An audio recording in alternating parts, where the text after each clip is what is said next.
Your Excellency, thank you for being here with us. Thank you.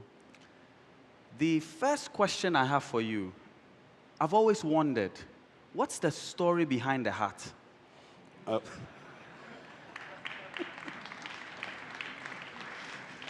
was advised by my son that I should not, because I'm always outdoors, Yes.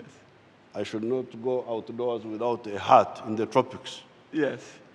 So it is for the sun, to protect me from the sun. My father, who's a dermatologist, will be very happy to hear that. Very good. Your Excellency, you have been a freedom fighter for your country, and you've been the president of Uganda for 30 plus years. You've had a vast amount of experience. Based on this experience, what would you consider, and I know it's tough to force you to choose one, but what would you consider as the single greatest driver to unleash our potential as a continent? I think you need to be careful there. If you just talk of one element, you may make a mistake. We have identified a cluster of 10, what we call strategic bottlenecks. But probably one of the biggest ones is the lack of education in Africa. Once the population is educated, then they know how to, they know better how to navigate around. However, as you know, we already have a lot of brain drain. We have got educated people who are now in the West, working for the West, which means that education alone, if you don't have peace, if you don't have democracy, if you don't have infrastructure, if you do not have economic integration to create market space, it may not be enough. It's one of the most important, but it's not enough. Because if it was enough, we would not be having all these Africans working in the West. They are educated, but they cannot use their education in Africa because of other constraints. So it is education and other things. For us, we have identified 10 of them, but I don't have time to go through them here. Yes. Education as key. Thank you, Your Excellency. We spoke about, you mentioned in your response, all these Africans we have who get their education abroad and stay abroad. The theme of this conference is Next Generation Africa. We've seen the next generation business leaders, the African business leaders at this conference already.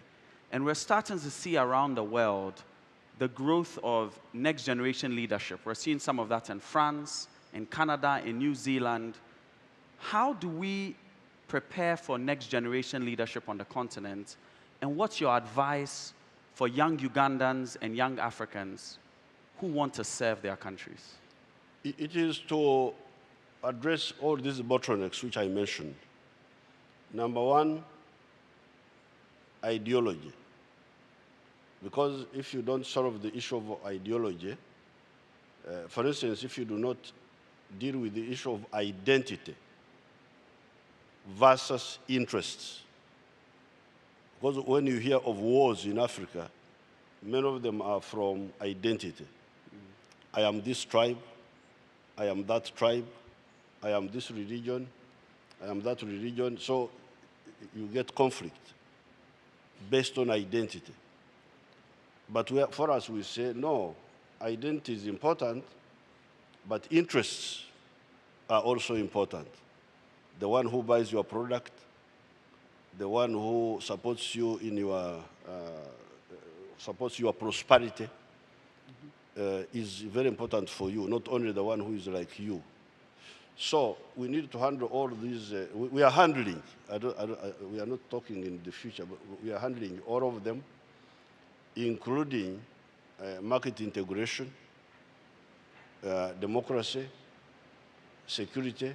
So these young Africans entrepreneurs, intelligentsia, they will have a good atmosphere where to grow and create and produce wealth products and sell them, because it is all a process. You produce and sell. If you don't sell what you produce, how will you prosper? It is all linked. Your Excellency, as you reflect on your life and your experience thus far, what are you most proud of? I'm most proud of fighting sectarianism in my country. Because sectarianism and depending on foreign interests, being agent of foreign interests, was the biggest problem of our country. And by fighting that, I think we made a good contribution to the future of our country. To have politics which is not based on religion or based on tribes, to bring unity. We call it patriotism in our language, in our political language. Patriotism, Pan-Africanism, to create an ideological orientation for our party and for those who listen to us. Your Excellency, you've mentioned Pan-Africanism. I know when you wrote your university thesis, you wrote about Fanon as well, and who's a well-known Pan-Africanist. His Excellency, President Kagame, spoke earlier about how we can achieve Pan-African integration. What do you think are the bottlenecks, and how can we accelerate this integration we so badly need? The first one is ideological.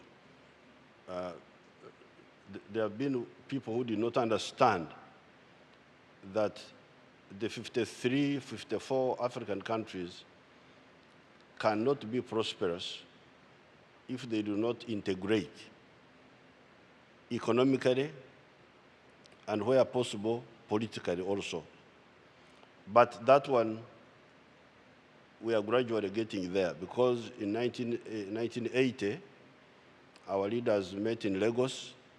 They worked out the Lagos Plan of Action. That's what President Kagame was talking about in the morning, which created the 4 or 5 building blocks. COMESA in the east, Maghreb Union in the north, ECOWAS in the west, and there was supposed to be Central Africa something. Now, the Maghreb Union did not take off, but all the others took off. COMESA took off, ECOWAS took off. So we are moving on that one, on the economic integration.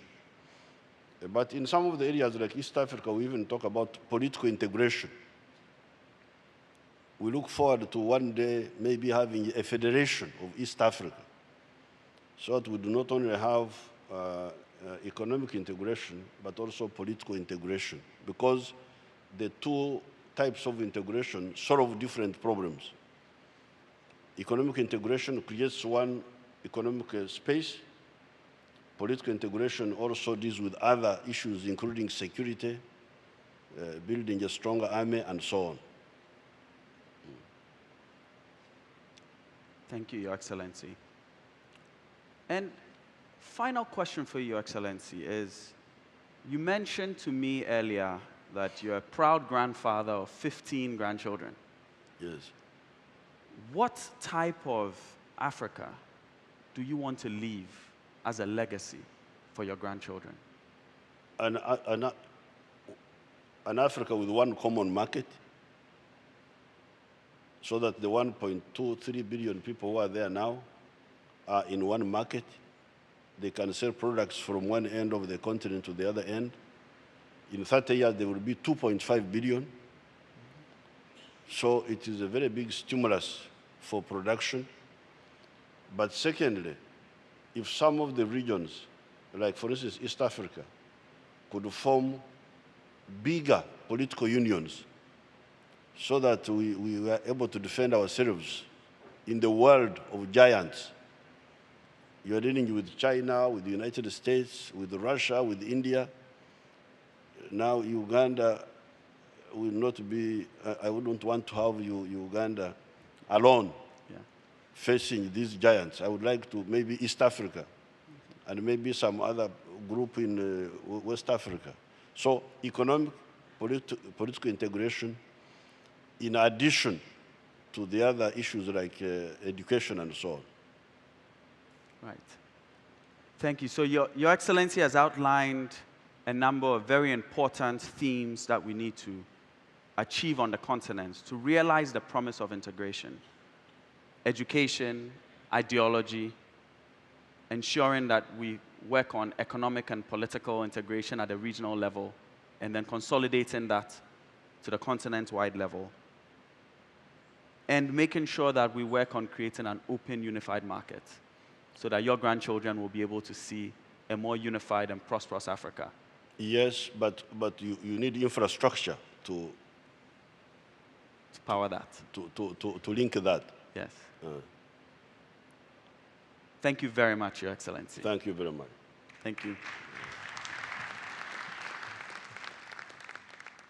So if everyone can please stay seated, we'll be clearing the stage for a performance.